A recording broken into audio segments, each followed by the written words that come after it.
Bom, dando continuidade, eu vou convidar o pessoal para entrar, para a gente poder ouvir a Tânia Rivera, não é isso? Podermos ouvir Tânia Rivera falando. Então, convidando a todos para irem se acomodando. Bom, a conferência da Tânia Rivera é em busca de estratégias psicanalíticas de resistência política. Tânia Rivera é psicanalista, professora do Departamento de Arte e Pós-Graduação em Estudos Contemporâneos das Artes, na UF, Prêmio Jabuti de Psicologia e Psicanálise em 2014, com O Avesso do Imaginário, Arte Contemporânea e Psicanálise, pela COSAC na IFE, e curadora da exposição Lugares do Delírio, Museu de Arte do Rio, em 2017, e Sesc Pompeia, 2018, entre outros trabalhos e atribuições, né? Bom.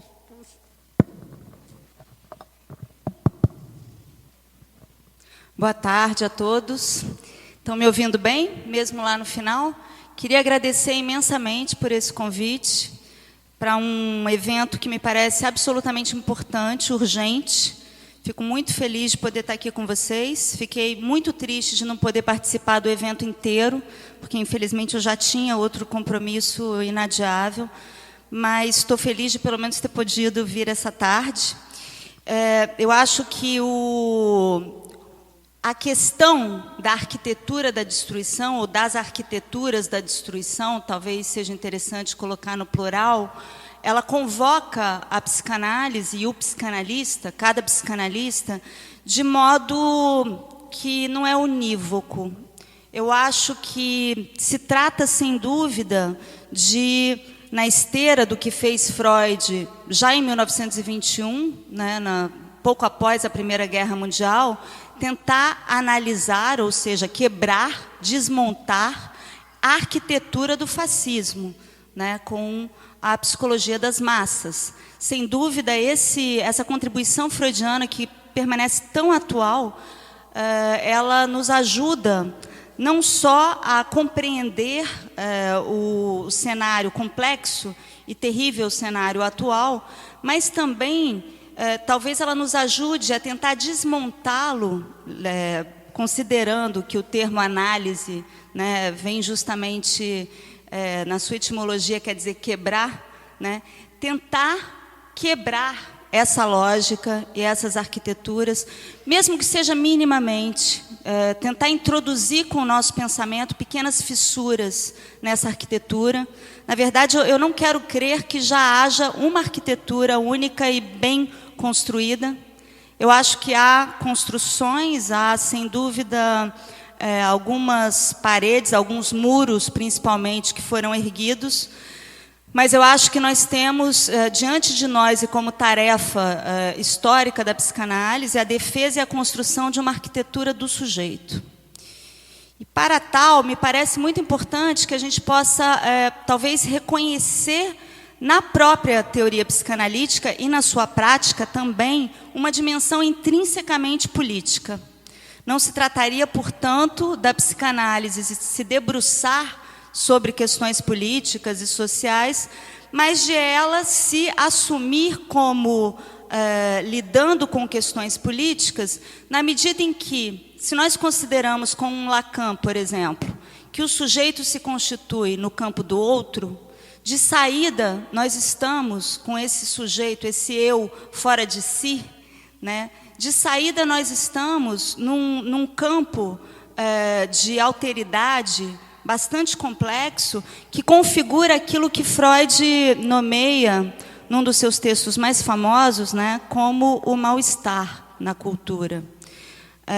O termo em alemão não nos permitiria o jogo de palavras que eu vou fazer agora, mas como cada língua tem a sua sabedoria, eu diria que o sujeito, ele está na cultura, ele mal está.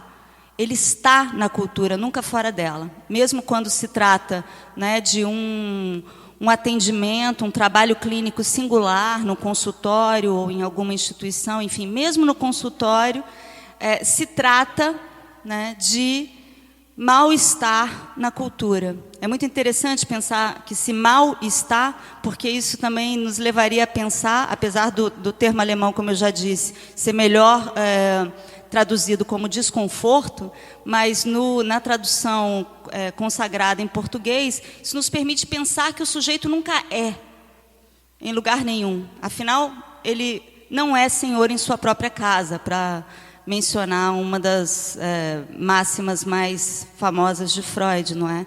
Ele está, de forma efêmera, talvez sempre transitória, sem dúvida, de um modo fugidio, de um modo que talvez a gente possa nomear, compreender como estratégias na cultura.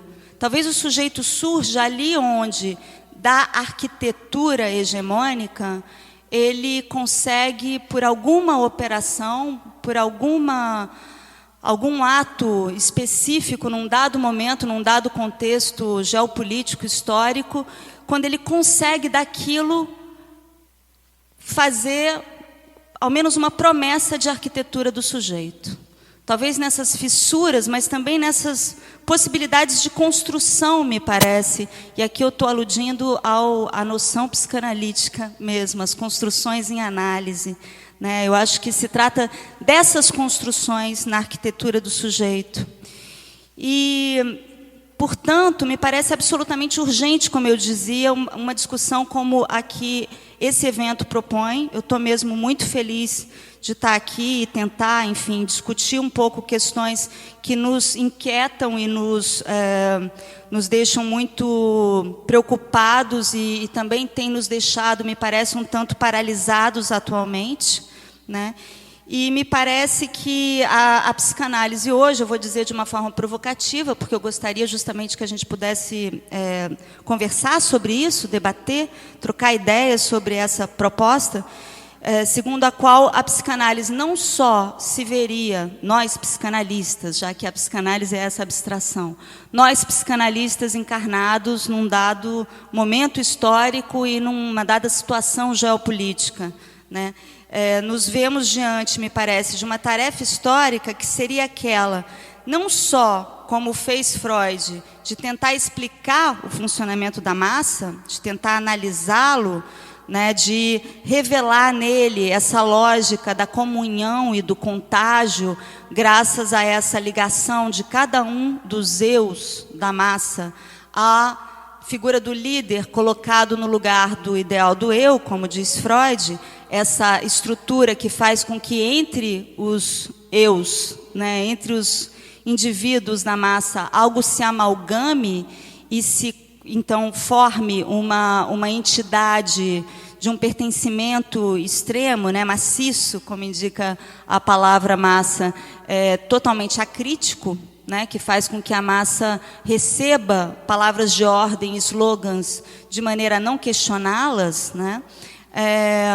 Se trataria, me parece, não só da gente apontar essa estrutura, o que já é um ato político, sem dúvida, né? Não só de mostrar nela a primazia de um modo narcísico de construção de laço social, né? Presidindo a essa aderência máxima, a crítica, como eu disse, né? De um grupo a um grupo que, para se exaltar, deve denegrir grupos, um grupo principalmente, que seja tomado como seu oponente, não é? E essa estrutura toda é muito importante que ela seja revelada, mas me parece que a nossa tarefa histórica vai além disso.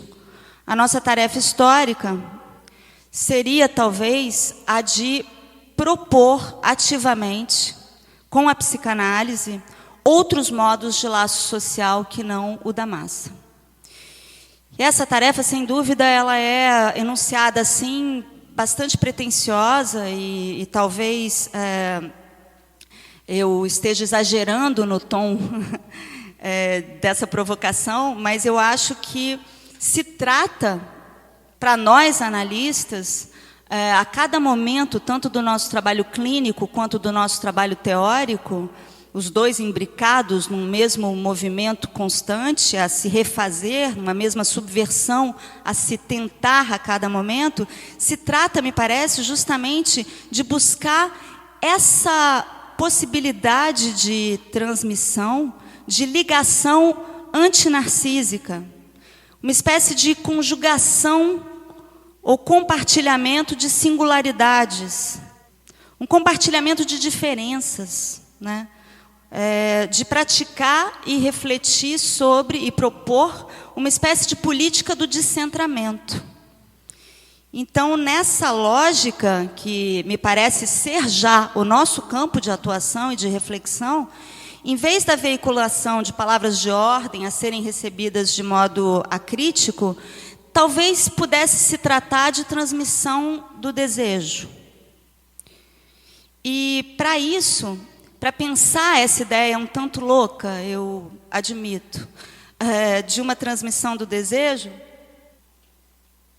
eu queria relembrar a vocês o sonho talvez mais inquietante da interpretação dos sonhos, um sonho que também inquietou Lacan, que eu acho que nos inquieta a todos que o lemos em Freud, que é o sonho conhecido como o do pai, não vês que estou queimando? Esse sonho, ele me parece extraordinário como modelo de sonho, mas de algo que vai além do sonho, por dois motivos que eu vou tentar trazer muito rapidamente aqui, porque a gente já está atrasado, então eu vou tentar ajudar a gente a não fazer disso uma bola de neve. Eu já sei que tem uma dificuldade de horário, então eu vou tentar ser breve, mas além do óbvio apelo ao pai, dessa enunciação, né, que aparece no sonho do pai, que acaba de perder um filho, essa situação inimaginável, cruel, muito violenta, e que sonha com essa criança, esse menino, então em pé, vivo, fazendo a ele um apelo, na medida em que ele estava de fato, seu cadáver estava sendo consumido pelas chamas de uma vela que havia ali caído sobre, enfim, o seu lugar mortuário ali, seu caixão, enfim. Além dessa dimensão de apelo, que já carrega, né, uma situação extrema e uma violência muito grande também, uma espécie de possibilidade de uma segunda morte, talvez a gente possa pensar, da barbárie de não se respeitar nem mesmo os ritos fúnebres, a presença de um cadáver, mas também da violência inerente à pulsão, né, essa dimensão radicalmente corporal, presente também metaforicamente na frase "não vês que estou queimando", né? Essa violência, esse incêndio que sem dúvida também está fora, né, nas queimadas da Amazônia hoje, no genocídio de índios e negros nas matas e nas favelas, no desrespeito aos direitos humanos, em todo tipo de violência e de destruição que nós estamos vendo, infelizmente, acontecer hoje, não é? Mas também nesse apelo ao pai, não se esqueçam, o fato de que o pai está dormindo. Ainda que seja ele o sonhador, ele como sonhador, de alguma maneira, é o filho. Esse pai talvez esteja morto, como Deus está morto para Nietzsche. Talvez ele não seja capaz de ver, já que ele está de olhos fechados, pelo menos, se não morto, nem tampouco de ouvir.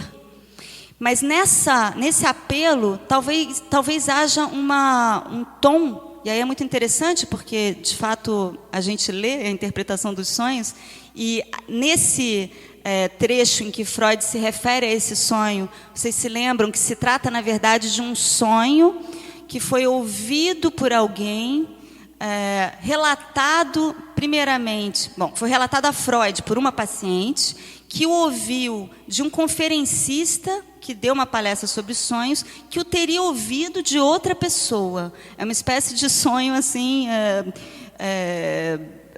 que passou por um circuito, né, de pessoas e que se perde no fim dos tempos, sem que nós saibamos exatamente quem o sonhou. Mas o mais interessante é que Freud diz que a sua paciente, que lhe relatou esse sonho, ela não deixou, diz Freud, de ressonhá-lo. Isso é muito interessante, porque é uma ideia que Freud não retoma nas 600 páginas da interpretação dos sonhos, né, e nem no resto da sua obra, a ideia de que o sonho de alguém seja ressonhado por outra pessoa. E essa ideia aparece aqui, né, no fato de que a paciente de Freud teria ressonhado isso, que era um relato de um sonho de alguém que foi, enfim, relatado por outra pessoa, numa espécie de passe muito interessante. E talvez nesse apelo ao pai, diante da barbárie, de uma crueldade absoluta, talvez também a gente possa ouvir uma certa revolta. No pai, não vês que estou sonhando. Não só o apelo, mas talvez uma revolta também. Talvez isso nos levasse a repensar a proposta tão interessante daquela jornalista Charlotte Bernstein, né, que está publicado no livro Sonhos no Terceiro Reich, né, essa ideia que alguns psicanalistas estão, inclusive, adotando, enfim, refazendo no nosso contexto atual, de fazer uma espécie de inventário dos sonhos que refletem a situação de opressão, de violência crescente, de autoritarismo crescente que nós estamos vivendo, para, em vez de buscarmos os sonhos que refletem essa situação dada, buscarmos os sonhos que, de alguma maneira, se revoltam contra ela. E aqui a palavra revolta tem que ser tomada mesmo no seu sentido literal, de uma subversão, né? Como o sonho não só espelharia a violência social à sua volta e mostraria, portanto, como ele não se trata no sonho, nem nessa formação do inconsciente, de algo estritamente individual, né, do domínio de um eu, mas, claro, de uma formação do inconsciente que, no campo do outro, se faz nos conectando de alguma maneira, né? Mas também nos levaria a pensar na possibilidade de uma espécie de teia de sonhos, talvez, a nos despertar, não só a nos fazer ressonhar, mas também a ser recebido como um apelo a um certo despertar diante da barbárie, né? Vejam, a estrutura da massa, ela talvez a gente possa considerá-la a estrutura da rede, da própria rede de significantes, da cadeia de significantes formando rede, do grid de que o Franz falava, mencionando, né, uma importante teórica da arte contemporânea. Essa grade, se trata de uma grade plana que corresponde, me parece, hoje, às redes sociais. Há uma certa configuração do fluxo de informação, do lugar que as pessoas que acabam ocupando, no qual se situam dentro de uma certa estrutura, que é essa de uma rede quadriculada das avenidas da comunicação rápida, do fluxo de informação.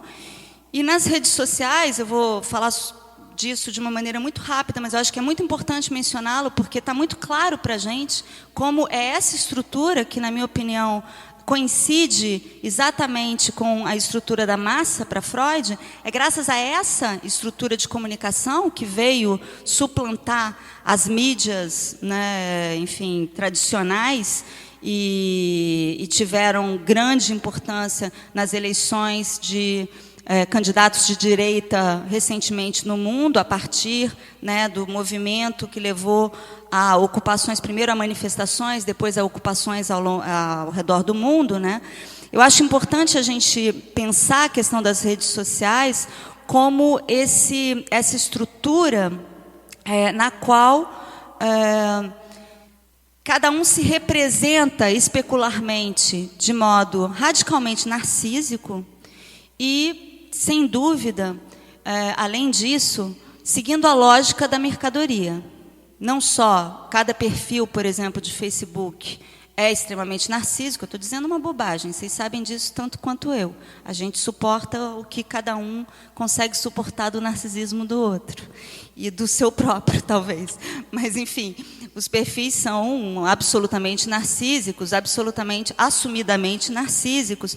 E eles funcionam, né, de uma maneira que é a do marketing, né?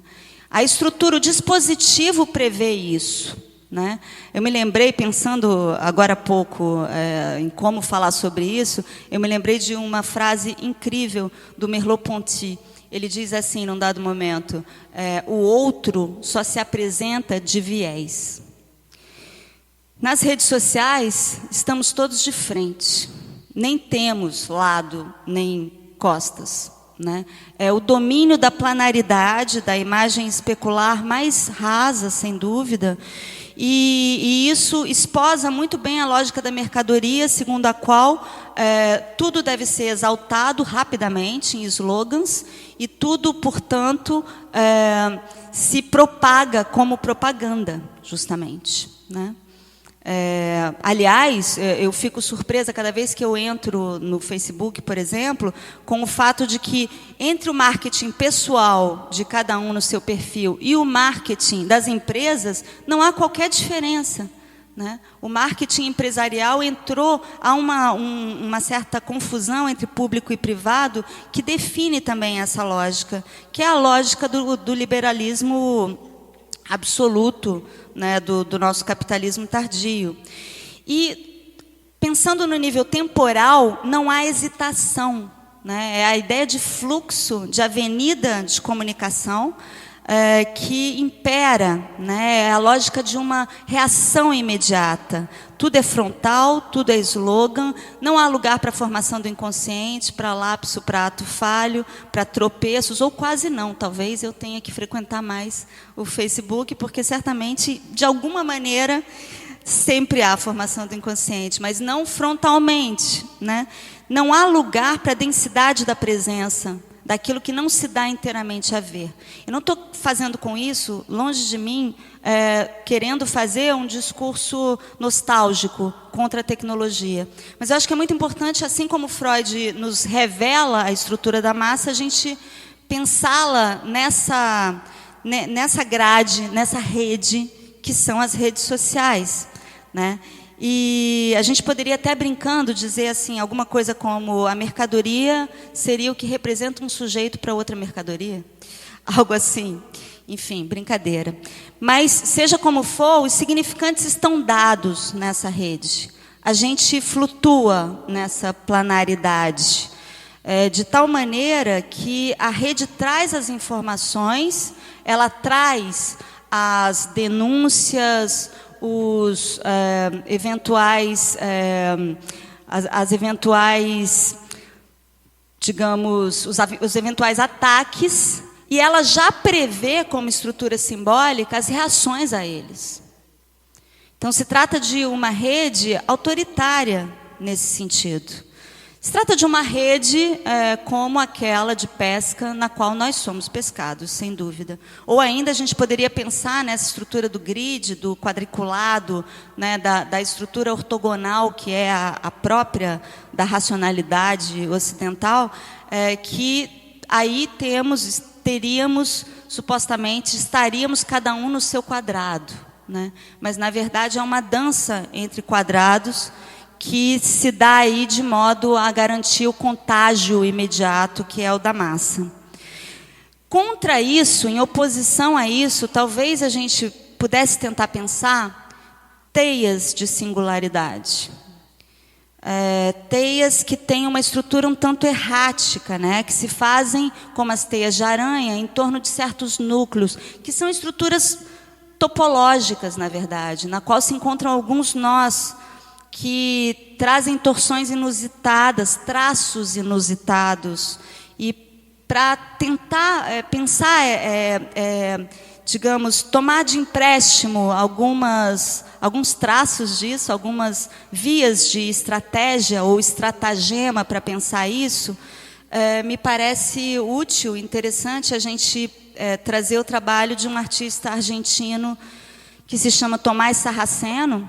Essa imagem que vocês estão vendo agora se trata de uma sala escura, né, na qual está bem iluminado um aquário, no qual se encontram, na verdade, várias teias de aranhas de espécies diferentes. Como a gente pode ver melhor ao nos aproximarmos da imagem, se trata, na verdade, de um enxerto de teias de aranhas de espécimes diferentes. De tal modo que o artista cria, ele realmente cria aranhas, e, enfim, isso deve levar um tempo louco, enfim. Mas, enfim, eu não sei como se pode fazer um enxerto de teias de aranha, mas ele o faz. E aí são estruturas realmente topológicas, né? Porque você tem zonas com lógicas diferentes, além da lógica de cada teia ser diferente, ser própria, da lógica de cada espécime, de cada espécie de aranha ser própria, e de cada aranha, singularmente, construí-la de modo também singular, não é? Aqui a tridimensionalidade enfim, no mínimo a tridimensionalidade, se a gente não puder falar até de quarta dimensão, a partir desse objeto topológico, né? E para se mover nessas teias, nessa conjugação de teias distintas, talvez seja necessário ser uma aranha, né? Puxar um fio para poder andar nela. Na realidade, cada vez que o artista mostra esse trabalho, ele coloca uma aranha dentro dele, só uma. Porque se ele colocar mais de uma, elas se matam. É um trabalho que me parece muito interessante como proposição, como reflexão propositiva a respeito desse desafio de construir uma arquitetura da singularidade, de se construir um compartilhamento da diferença. E quando eu dizia que talvez seja necessário ser uma aranha, ou seja, puxar um fio da boca, né, isso significaria que é necessário construir, no sentido das construções em análise, justamente.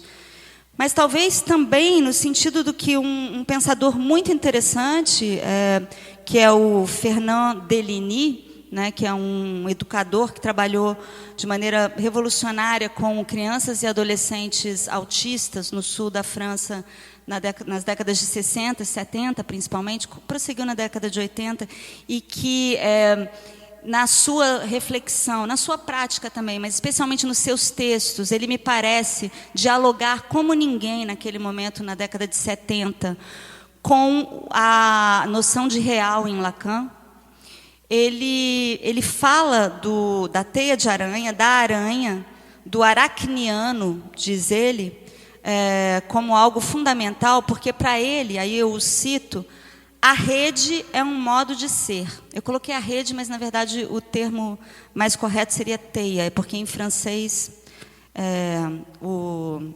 a distinção é problemática. Ele diz também: quando o espaço se torna concentracionário, a formação de uma teia cria uma espécie de fora que permite ao humano sobreviver. Ou ainda, num trecho para terminar, que eu acho que é bem importante para a gente pensar hoje. A teia e o que pode se chamar a sociedade não são a mesma coisa. Essa coisa que é a sociedade, onde o ser consciente de ser se esbalda, pode se tornar tão coercitiva, tão ávida de sujeição, que as teias se tramam fora da influência da sociedade abusiva. Para ele, essa possibilidade de construção de uma teia vai no sentido mesmo da sua proposta de trabalho com os autistas, porque ele dizia, sua máxima era a seguinte, que não se pode adaptar os autistas, eu ia dizer artistas, que eles são também, o lápis foi bom. A ideia é justamente de aproximar, no sentido em que não se pode adaptar os autistas à realidade. É impossível. Não se pode adaptar os autistas. Ele trabalhava com autistas graves, que não falavam. Não se pode, portanto, adaptá-los à realidade. Vamos, então, adaptar a realidade a eles. É simplesmente essa a ideia. Então, ele cria áreas de convivência nas quais se trata de inventar e experimentar outras formas de comunidade com essas crianças e adolescentes.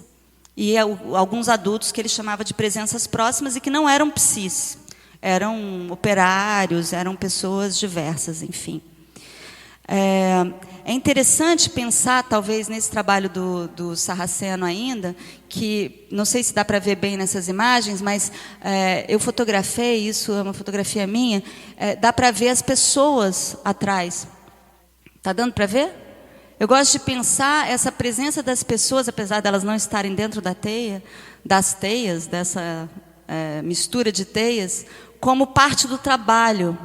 Eu acho que, sem dúvida, nós podemos dizer isso, seguindo a lógica do trabalho. Além disso, tem toda uma questão sonora, que depois eu conto para o Franz, porque seria muito longa. Então, tem também uma dimensão sonora aí, que ele, enfim, ele capta o som e amplifica. Tem também essa preocupação sonora nesse trabalho, né? Então, vejam que tem algo de, talvez, delirante nessa louca arquitetura aqui. Nessa arquitetura que talvez a gente possa chamar de arquitetura do sujeito, no sentido de uma construção que segue a lógica da singularidade, né, de uma singularidade que não exclui o laço social, mas que justamente seria o traço que que incitaria ele, que o suscitaria esse laço. Há outras estratégias, talvez, ou até estratagemas possíveis. Eu acho que um aparece em Freud muito claramente, de uma maneira muito interessante e um tanto louca. Vocês vão se lembrar, no texto sobre o humor, de 1928, quando Freud relata essa piada, essa história espirituosa, porque, na verdade, não nos faz rir muito, né? Essa famosa história do condenado que está sendo levado à forca na segunda-feira de manhã e que diz: a semana está começando bem. Alguns riram, pelo menos. Eu não sei quanta piada, então eu sempre fico com medo. Mas, enfim, se trata de uma fala muito desnorteadora, porque Freud faz dela toda uma reflexão sobre uma possibilidade de uma espécie de reafirmação do narcisismo, quando, na verdade, se trata de nada menos do que assumir a sua morte iminente, né, se colocando fora dela. É uma situação um tanto esquizofrênica, talvez a gente poderia dizer, porque essa pessoa que faz a piada é como se ela saísse da sua situação de vida, né, ali singular, de uma pessoa cuja vida, enfim, tem muito pouco valor, muito pouca importância diante da vida da humanidade, e tivesse, então, essa grandiosidade de perceber e assumir e dizer isso claramente. A segunda-feira, a semana está começando bem, né? Ele fala de uma posição que é como se fosse fora dele mesmo. Mas se há algo de uma espécie de renúncia muito grandiosa nisso, há algo de terrivelmente cruel, na medida em que se trata da morte dele, a qual ele não está dando nenhuma importância. Então, é uma situação muito interessante essa do humor, muito complexa, e ela me parece uma espécie de estratégia, talvez delirante, de lidar com uma situação de opressão extrema, né? de violência extrema. Quer dizer, esse homem, ele é uma vítima. Ele está ali encarnando o papel de vítima. E quando ele está indo para a forca, né, na qual a gente imagina o seu algoz, e provavelmente uma massa em volta assistindo, em vez dele responder a isso no lugar da vítima, se queixando, chorando, se revoltando, ou sei lá, ele cria um outro discurso. Ele sai do lugar da vítima. Eu não vou ter tempo para contar para vocês com mais detalhes, mas, na verdade, eu pensei nessa frase no dia do resultado das eleições, do segundo turno. E, de alguma maneira louca, ela me apaziguou. Só no dia seguinte, que era uma segunda-feira, é que eu percebi que, dependendo de como você diz essa frase, que sempre tinha me parecido muito curiosa em Freud, dependendo do tom que você dá, ela pode ter um tom de uma rebelião muito violenta, muito intensa. Dependendo de como você diz, a semana está começando bem, isso pode ser um grito de revolta. Além de ser isso eu acho muito importante ressaltar, além dela construir um discurso que não é aquele ao qual esse personagem está submetido, no qual ele tem uma posição de vítima. Ele consegue, delirantemente, criar um outro discurso, né? E talvez seja de delírio que se trate aí, se a gente tomar o delírio, né, no seu sentido mais denso e importante, que é aquele mesmo desenvolvido por Freud no seu texto sobre Schreber. Quando Freud fala do delírio, que a gente sabe que tem como etimologia a linha, o traço do arado, o caminho que se faz fora do sulco hegemônico, né? É um termo que vem da agricultura, né? Então, quando o arado ele sulca, ele faz um só sulco, a possibilidade de sair desse sulco único e fazer outros caminhos é delirar, sair da lira. E Freud fala do delírio, como a gente sabe, como uma tentativa de cura, né? Em vez de um sintoma psiquiátrico, ele faz do delírio justamente a partir do momento em que uma implosão violentíssima, gravíssima, teria feito essa pessoa viver uma experiência que Freud chama de fim do mundo, né? Essa espécie de implosão imaginário-simbólica, faria com que ele tivesse que, a partir dali, criar ativamente, recriar ativamente realidade de um modo delirante, que, portanto, faz com que a gente possa conceber o domínio da psicose como um domínio produtivo e não só deficitário, né? E essa força do delírio, ela me parece poder ser tomada como uma força política, inclusive no contexto manicomial, no contexto de um paciente como Arthur Bispo do Rosário, por exemplo, né? Vou falar dele muito rapidamente, só para tentar trazer para vocês uma outra possibilidade de estratégia do que eu estou tentando apresentar aqui, propor a vocês como estratégia sujeito. Eu acho que é por meio dessas estratégias que, de alguma maneira, surge o sujeito, né? Efemeramente, de modo, enfim, mal estando na cultura. E Bispo do Rosário, enfim, é um personagem sobre o qual se fala muito, é um personagem muito idealizado, inclusive. Eu acho que ele deve ser considerado, para dizer muito rapidamente, eu acho simplesmente que ele deve ser considerado um grande artista brasileiro, contemporâneo, da estatura de Lygia Clark e Hélio Oiticica, e que isso deve ser afirmado sem nenhuma ressalva e nenhum complemento. Não se trata de mencionar que ele era um paciente psiquiátrico. Porém,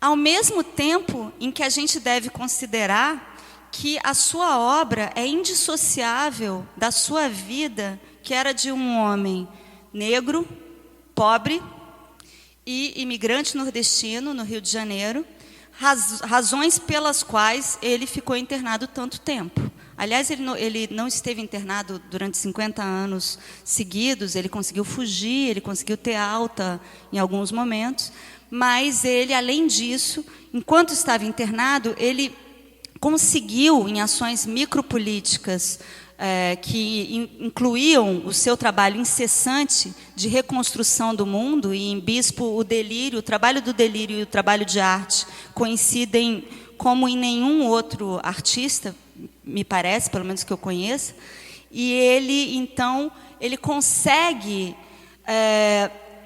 construir um lugar para si próprio, dentro da colônia, um lugar de respeito, que no final da década de 80, quando ele é descoberto como um grande artista, já estava tão bem estabelecido que ele tinha um espaço de nada menos que 10 celas, totalmente à sua disposição, era o seu ateliê, digamos assim, ele tinha a chave, a gente sabe que ele só deixava entrar quem acertasse a cor da sua aura, e, enfim, ele tinha um espaço grande, mas ao lado da sua obra, para a gente não idealizar demais e perceber a complexidade dessas estratégias, da torção de que se trata em alguns momentos, ele também era respeitado pelo fato de que ele tinha sido pugilista, né, nesse mundo terrivelmente violento e racista que era a Marinha brasileira na época. Ele era pugilista e ele, então, ajudava os enfermeiros a conter os pacientes mais agitados. Até que ponto ele se ofereceu, serviu à opressão, até que ponto ele conseguiu subvertê-la, é uma questão que é irrespondível. Mas, seja como for, com a sua obra, que é uma obra infinita, me parece que Bispo nos ensina uma estratégia, talvez, que possa nos ajudar a pensar o que fazer hoje. Essa pergunta tão premente e tão complexa, tão difícil. Mas, enfim, num trabalho como esse aqui, que é o arco e flecha, por exemplo, é um dos objetos recobertos de fio azul, como o crítico Frederico Moraes o chamava, né, porque Bispo nunca deu título para nenhum objeto. Se trata de um arco e flecha, certo? Inclusive está escrito no trabalho arco e flecha. No entanto, não é exatamente um arco e flecha. Não se trata exatamente de um arco e flecha. Ou seja, tem uma operação aí que ela é mimética, ela é uma reprodução incessante dos objetos e das pessoas e dos nomes do mundo, mas ela traz uma certa torção. Ela não quer ser mimética. Não se trata de Bispo, isso seria extremamente preconceituoso, na minha opinião. Não se trata da gente pensar que Bispo, como um artista popular, não conseguia fazer melhor a mímese. Ele conseguia fazer muito bem, mas ele opta por fazer objetos, e não se trata de inventário, na minha opinião, nem de registro da sua passagem pela Terra, nem dos objetos, nem dos entes, nem da realidade. Se trata de construção, reconstrução da realidade, num jogo muito complexo, conceitual, eu diria, entre linguagem e materialidade, imagem e palavra. E esses nomes que aparecem, essas palavras que aparecem nos objetos, aqui a gente tem a jangada numa vista parcial da exposição Lugares do Delírio no Museu de Arte do Rio. Aqui a gente tem um dos estandartes muito conhecidos e a gente pode ver como a composição, como o traço, alguns símbolos que parecem um código, mas que ninguém sabe do que se tratava e não se tem ideia do significado de alguns números e alguns códigos que aparecem na obra de Bispo, mas tudo isso que vai, digamos, reconstruindo o mundo que está lá, talvez possa ser entendido pela lógica. Isso foi o que eu pensei recentemente numa conferência que eu dei em Itu sobre Bispo. É algo que eu estou pensando bem recentemente. Talvez a lógica aí seja a do arremedo. Arremedo é uma palavra muito interessante em português, porque ela significa repetir o outro, né? Repetir o que alguém está dizendo, mas de uma maneira que traz uma zombaria, critica o outro, põe em questão, põe em crise. Parece que está só imitando, mas está pondo em crise. Eu acho que bispo faz isso, ele repete o objeto, a palavra, mas ele o faz de uma maneira que desloca a própria realidade. E, ao fazê-lo, o que ele faz é nada menos do que, de fato, deslocar, por exemplo, aqui, o estatuto mesmo de um paralelepípedo. Essa obra é bem interessante para a gente pensar isso, porque, vejam, não se trata nem de mimesis, né? Se trata... bom, eu não vou entrar na questão de se é um ready-made ou não, essa é outra história, mas ele se apropria de 3 paralelepípedos, né? E aí ele faz uma operação com eles, porque ele os coloca em cima de um carrinho, que é muito curioso, porque já tem uma questão de escala muito interessante, ele os faz se deslocarem, virtualmente pelo menos, e ele escreve paralelepípedo, ou algo assim, sei como vocês estão conseguindo ler, ele transforma o nome da coisa. No seu traço, na sua letra, na sua ortografia, ele forja nessa grande reconstrução do mundo, que retoma os objetos, os elementos do próprio mundo, ele forja um lugar dele. Ele está em cada obra dele. A sua obra é uma arquitetura do sujeito. Um sujeito surge aí, mesmo quando a gente está diante de um elemento banal da realidade, como eventualmente um paralelepípedo. Aqui dá para ler melhor. Esqueci que eu tinha um mais aproximado. Aqui vocês estão vendo a escrita dele, tá? E assim, tem erros de ortografia, mas vai muito além disso, a questão de como o bispo escreve. Muitas vezes ele escreve certo, enfim, certo. A maneira como as letras são traçadas ou bordadas também é muito importante nesse sentido, porque não se trata simplesmente dele não conseguir fazê-las mais retas. Se trata, me parece, de uma estratégia muito clara de um traço da mão, de fazer um traço da mão no mundo, de fazer um lugar para si no mundo. E agora eu vou saltar para falar rapidamente de uma outra grande artista. Essa está viva, e eu já estou terminando com isso, poucos minutos, eu preciso de poucos minutos para isso, mas se trata de uma artista que eu considero muito importante, também muito interessante. O nome dela é Natália Leite, ela tem 75 anos atualmente, ela é interna até hoje no Hospital São Pedro, em Porto Alegre, e ela não fala. Ela tem um diagnóstico um tanto vago. O diagnóstico que ela teve ao ser internada aos 15 anos foi de oligofrenia. Ela parece ter um certo comprometimento cognitivo também. E ela faz bordados incríveis, que também são figurativos, mas que têm uma estratégia própria, singular, na qual os traços, né, dos diferentes elementos da cena se entrecruzam, formam zonas de interseção de uma forma muito sofisticada, e tem um jogo de perspectiva também que é muito interessante, e às vezes eles até evocam algo de topológico. São bordados que eu considero extraordinários, e a gente também pode pensar no avesso desses bordados, que normalmente não é mostrado, mas que eu resolvi trazer aqui porque me parece uma espécie de mapa de trajetos, tá? Eu estou mostrando o avesso de um dos bordados aqui. Mas, sobretudo, eu queria pensar no próprio bordado como um certo gesto com a mão também, que é um gesto de uma torção, uma torção do fio, de uma linha,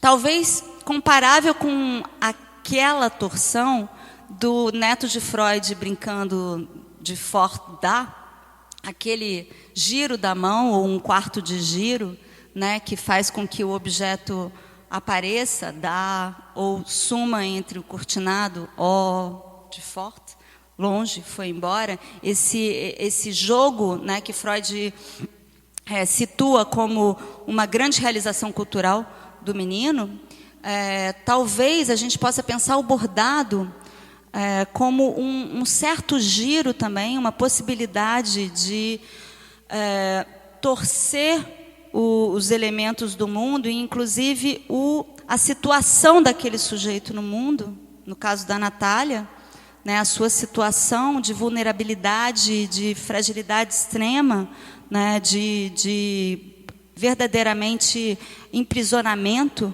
e mesmo nesse ambiente, nessa situação que é bastante ampla, que vai muito além do seu diagnóstico psiquiátrico, mas convoca toda uma dimensão histórica muito mais ampla, que não é só dela, eu gostaria de mostrar esse trabalho especificamente. Aqui está num detalhe da exposição Lugares do Delírio no Sesc Pompeia, porque aí estava tudo pendurado no espaço, e eu acho que fica mais visível isso que eu estou querendo mostrar. Essa é um elemento, é uma faixa que é bordada assim, de cima a baixo por Natália. Se trata, quando a gente se aproxima, a gente reconhece, identifica, que se trata de uma faixa de contenção, dessas usadas nos hospícios, que eram muito usadas e, infelizmente, ainda são usadas em alguma medida. E o que Natália fez numa faixa de contenção foi esse bordado. Cada vez que eu falo disso, eu fico emocionada, não tem jeito. Que tem esse traçado do vai e vem, do zigue-zague, que é como se torcesse essa coisa, esse instrumento de opressão. Isso que poderia simbolizar toda a tragédia, né, dessas pessoas, a violência sofrida por eles. E com o bordado, então, é como se, ao fazer o zigue-zague, ela fosse capaz de torcer esse objeto e transformá-lo em outra coisa, que é realmente o que ela faz, né? Porque ela o transforma aqui num objeto de arte, né? Num objeto de arte. E talvez a arte, aí eu vou falar rapidamente sobre algo que é muito importante para mim, assim, no meu trabalho, mas eu gostaria de dizer que eu acho que a psicanálise precisa da arte para cumprir a sua tarefa política, histórica.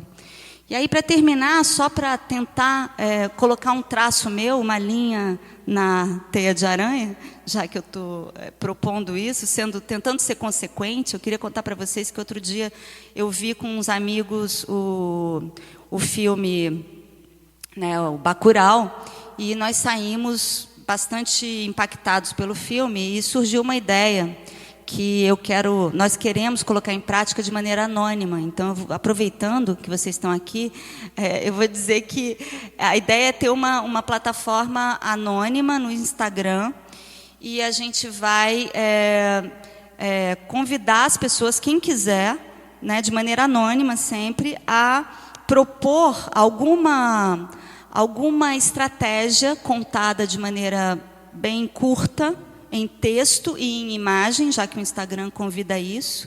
E aí o modo de relação entre texto e imagem é para cada um construir, mas que cada um mande uma ideia de subversão, uma possibilidade de construção de uma resistência mínima, de uma estratégia de resistência alguma.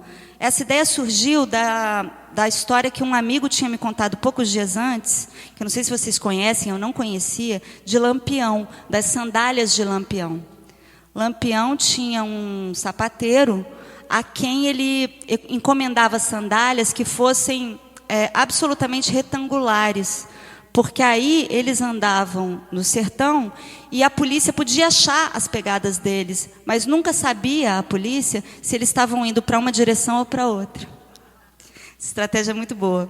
Aí eu fiz hoje de manhã uma estratégia, um pequeno texto para trazer aqui como uma possibilidade disso que a gente chamou com esses amigos de...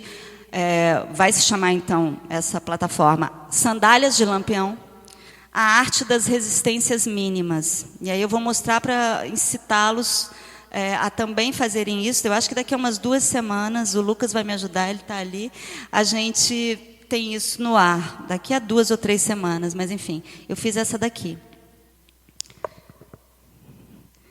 Todo abismo é navegável a barquinhos de papel, dizia Guimarães Rosa, mas sabemos que tem que ser muitos os barquinhos, movendo-se juntos ao redor das paredes do abismo, mais e mais, até que de repente se engate a força centrífuga que, enfim, os fará saltar. Obrigada.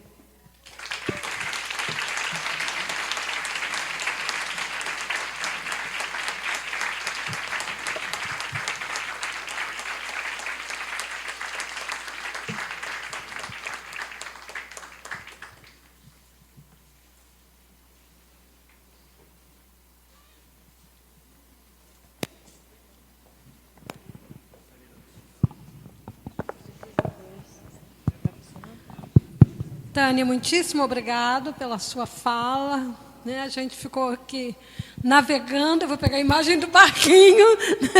Eu acho que teve um convite a gente a navegar e te acompanhar desde o início, que fecha assim agora, com esse convite. E a gente vai abrir para o debate com a seguinte observação. Temos muito pouco tempo, então quem quiser fazer, quem quiser fazer pergunta, seja bem objetivo nas perguntas.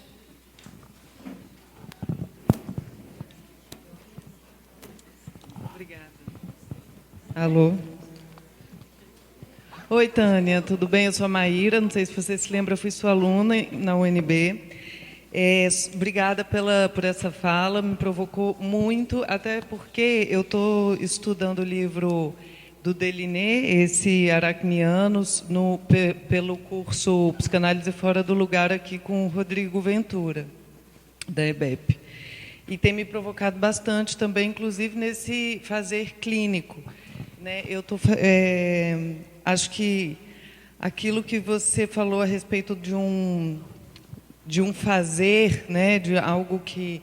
No Deliné, ele coloca isso muito bem, no trabalho da Aranha, que tem um fazer sem um projeto anterior, ela se põe a fazer.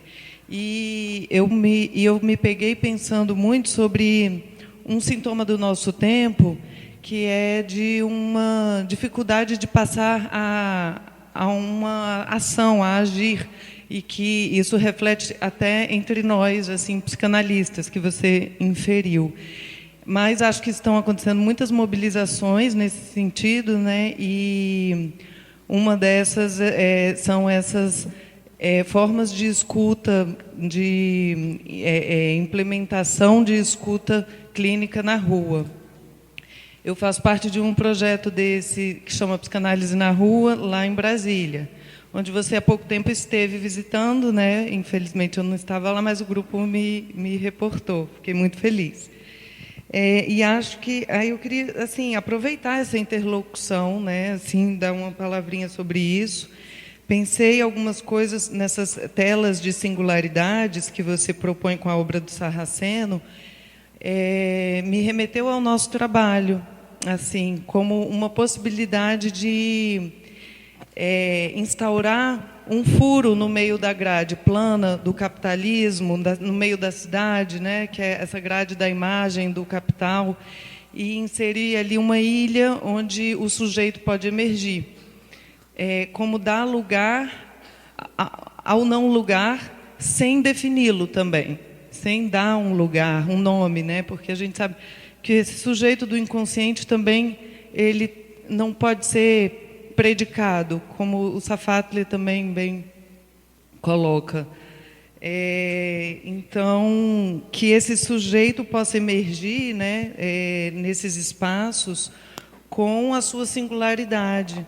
E aí, voltando ao ponto, a questão da aranha, né, desse fazer, que eu faço uma relação com o desejo, talvez, né? Então, assim, de poder promover nessa sociedade onde paira uma melancolia, né, e uma paralisação, talvez, ou ações muito miméticas, né, já guiadas, né, já com muito projeto, já permitir um saber fazer próprio nesses espaços. Então, acredito que o que a gente faz, e aproveito para lembrar do livro que foi lançado, Clínicas Públicas de Freud, da Elizabeth Danto, que fala da história, dá uma legitimidade a essa historicidade, né, desse trabalho que não é atual,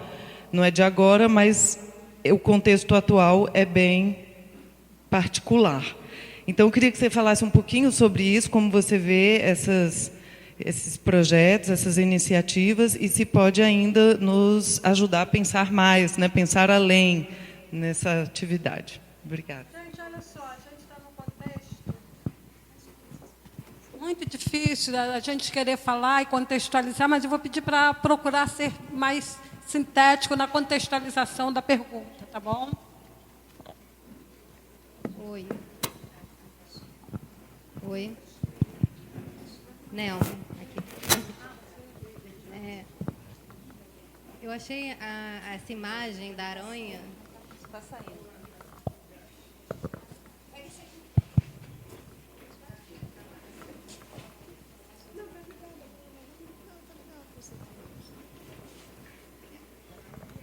Eu achei genial essa imagem da aranha, né, no sentido de que ela traz uma noção que eu acho que é de dentro e fora, né, e não dentro ou fora, né, e que é diferente, por exemplo, se você pensa num passarinho com ninho, né, que o ninho ele produz com objetos externos, digamos assim, né, e a teia ela vem de uma glândula interna, né, e aí esse jogo, né, do que é interno e externo, eu acho que ele é muito potente para a gente pensar várias coisas.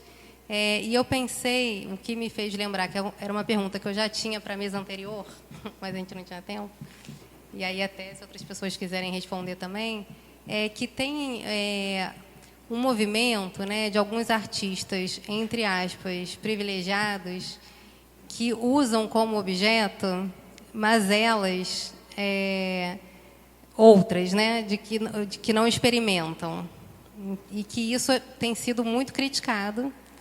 Eu queria saber a sua opinião, tanto no sentido, né, de que é possível se falar de alguma coisa, e por isso que eu pensei no dentro e fora, né, que não se experimenta, e é legítimo também, né, no sentido de que é uma produção artística que tem um retorno, né, tanto em termos de reconhecimento como financeiro.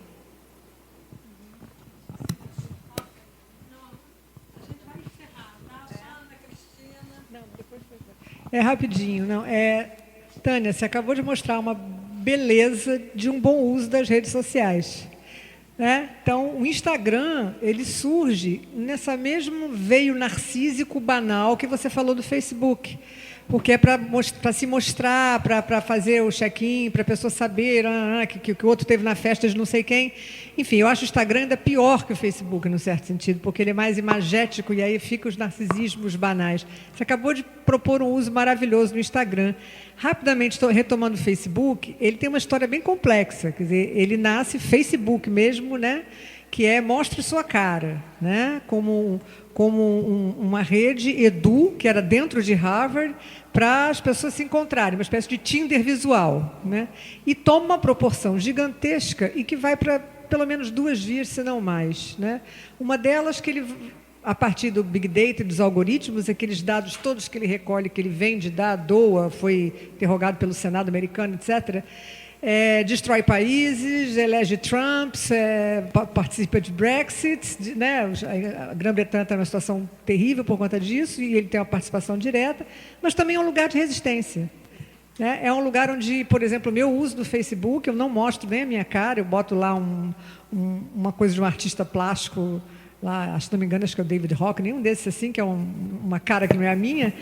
E é onde eu leio as notícias, é onde eu comento coisas, é onde eu leio os famosos textões, coisa que o Twitter não permite, que o Twitter tem limite. Então, o Facebook tem vários usos, várias estratégias. E te parabenizar, porque você extraiu do Instagram o melhor que ele pode dar, né? E, realmente, o Bispo é um grande artista, apesar dele não poder ter usufruído disso com todas as consequências. Mas ele intuía que a obra dele estava um pouco entregue à humanidade, não só ao Criador, né? É isso. Eu vou começar pela última, rapidamente. Assim, eu estou muito preocupada com não ocupar demais o tempo.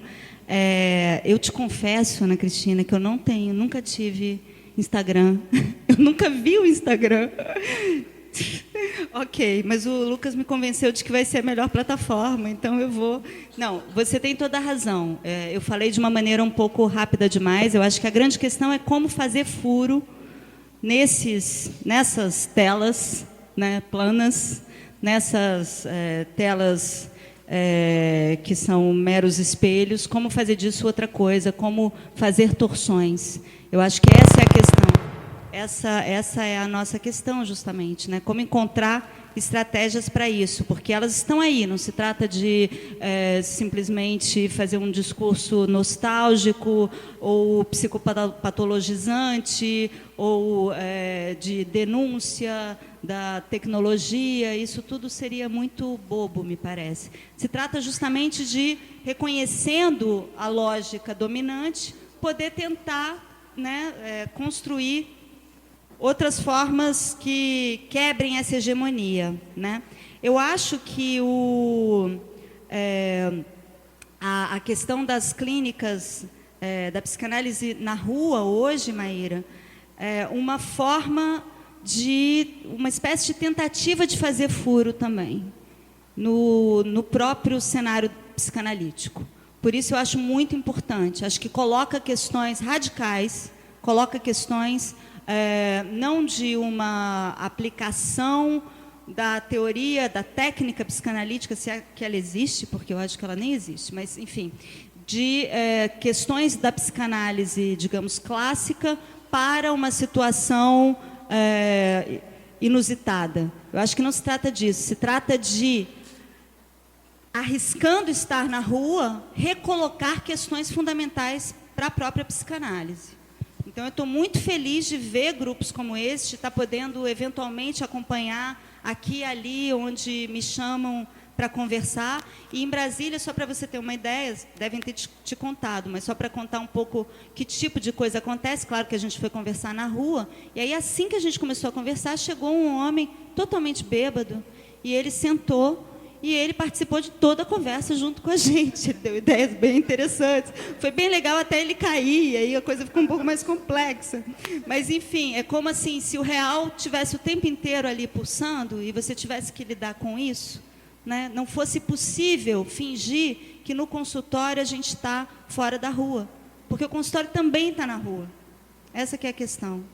Então, eu acho que é muito importante que você e as pessoas que estão trabalhando com isso possam falar disso, trocar ideias sobre isso, fazer isso circular. Acho muito importante.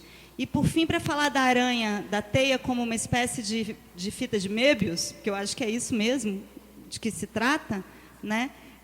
Tem algo que aí conjuga dentro e fora, talvez nos faça pensar a questão da alteridade. Eu estava citando Merleau-Ponty, dizendo o outro só se apresenta de viés.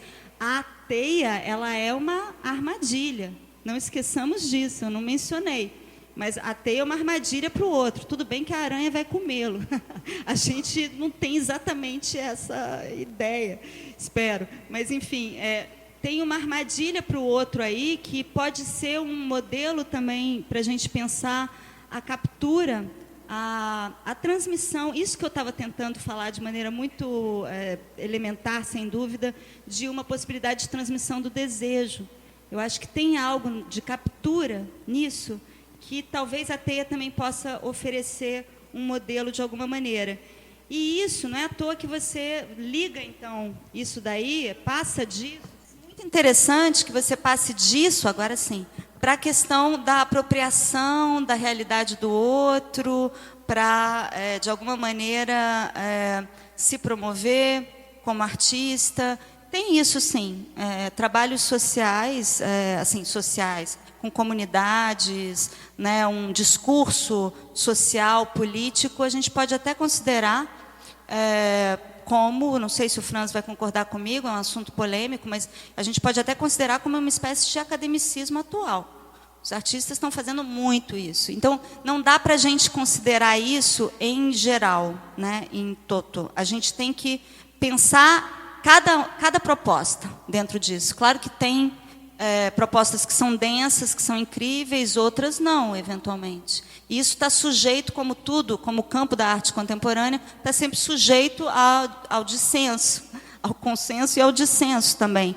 Mas eu acho que é importante, só para terminar, a gente não cair rapidamente num certo discurso identitário essencialista, que faz com que simplesmente, se eu não sou negra, eu não posso falar de negro, e ponto final. Não interessa se eu sou loira e a minha irmã tem o cabelo crespo. Não interessa, a gente essencializa a maneira europeia e americana. Quando no Brasil a situação é mais complexa, mas só que essa complexidade serviu durante séculos para invisibilizar o racismo. Então é muito complicado fazer uma fala que defenda isso. Seja como for, eu acho que é muito importante, e nós como psicanalistas sabemos bem disso, que contra esse essencialismo, né, para se contrapor a esse essencialismo, a própria ideia de que o sujeito é descentrado, de alguma maneira eu corro atrás da minha própria vivência, para dizer de uma maneira bem rápida, né? Então, o que seria essa vivência, esse contexto do qual eu seria senhora, né? Essa noção de identidade é justamente o que a gente questiona. Mas isso não pode ser usado numa relativização nos moldes do que sempre alimentou o nosso racismo, o nosso machismo, a misoginia, etc. Mas eu acredito, só para terminar, que a gente possa pensar num certo compartilhamento radical da singularidade, que leve em conta as diferenças, sim, mas que construa uma possibilidade de cumplicidade. Eu não posso ter vivido a vivência do outro exatamente, mas eu posso ser cúmplice. Eu posso ser cúmplice de alguém que é diferente de mim. E essa cumplicidade, eu acho que ela é muito importante, na arte, como na vida, como na psicanálise.